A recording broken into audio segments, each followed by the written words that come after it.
गर्मियों के मौसम में ट्रेनों के साधारण डब्बे में यदि ट्रेन में मौजूद पंखे ना चलें तो आप कहेंगे ये तो आम बात है। लेकिन यदि हम आपसे कहें कि शीतलहरी में भी ट्रेनों के अंदर ताबड़तोड़ पंखे चल रहे हैं और इन पंखों को बंद भी नहीं किया जा रहा, तो ऐसे में ये यकीनन चौंकाने वाली खबर है। दरअसल ये तस्वीरें हैं मुजफ्फरपुर से भागलपुर के बीच चलने वाली इंटरसिटी एक्सप्रेस की, जो मुजफ्फरपुर से रात को चलकर तकरीबन तड़के सुबह भागलपुर पहुंचाती है। लेकिन इसी ट्रेन के साधारण डब्बों में लगे ये पंखे ताबड़तोड़ चल रहे हैं और इन पंखों को बंद भी नहीं किया जा रहा। इस ट्रेन में सफर करने वाले कई यात्रियों ने इसे बंद करने की कोशिश की, लेकिन स्विच बोर्ड काम नहीं कर रहा और ये पंखे पूरी रात चलते रहे। लिहाजा इसको लेकर इस ट्रेन में सफर करने वाले एक शख्स ने ट्विटर पर ही जाकर रेल अधिकारियों की क्लास लगा दी। उन्होंने ट्वीट करते हुए तंज कसा कि रेलगाड़ी में शीतलहरी में भी पंखे का आनंद लिया जा सकता है।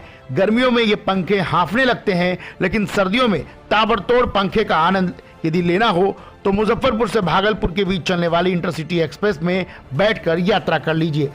अब इन तस्वीरों को देखकर आप समझ सकते हैं कि किस तरीके से कड़ाके की ठंड इन दिनों बिहार और पूरे उत्तर भारत में पड़ रही है।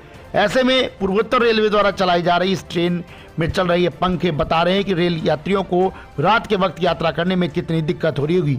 अमूमन सर्दियों के मौसम में ट्रेनों में पंखे और एसी तक को बंद कर दिया जाता है, लेकिन इसे रेल अधिकारियों की लापरवाही ही समझें कि चलती ट्रेन में ये पंखे भी ताबड़तोड़ चल रहे हैं और इन्हें बंद नहीं किया जा सकता क्योंकि स्विच बोर्ड काम नहीं कर रहा, या फिर यूं कहे कि ये पंखे डायरेक्ट कनेक्शन से चलाए जा रहे हैं। हालांकि ट्वीट करने के बाद रेल अधिकारियों ने इसे दुरुस्त करने की बात कही है, लेकिन देखना होगा कि आखिर कितने दिनों में और कब तक इन पंखों को बंद किया जाता है। यदि इस ट्रेन में आपने भी सफर किया होगा और इस तरीके की दिक्कत यदि आपके साथ आई है तो आप हमें कमेंट करके जरूर बताएं। बहरहाल ये तस्वीरें हमें इसी ट्रेन में यात्रा करने वाले एक शख्स ने भेजी है। भागलपुर से ब्यूरो रिपोर्ट, न्यूज़ वॉर।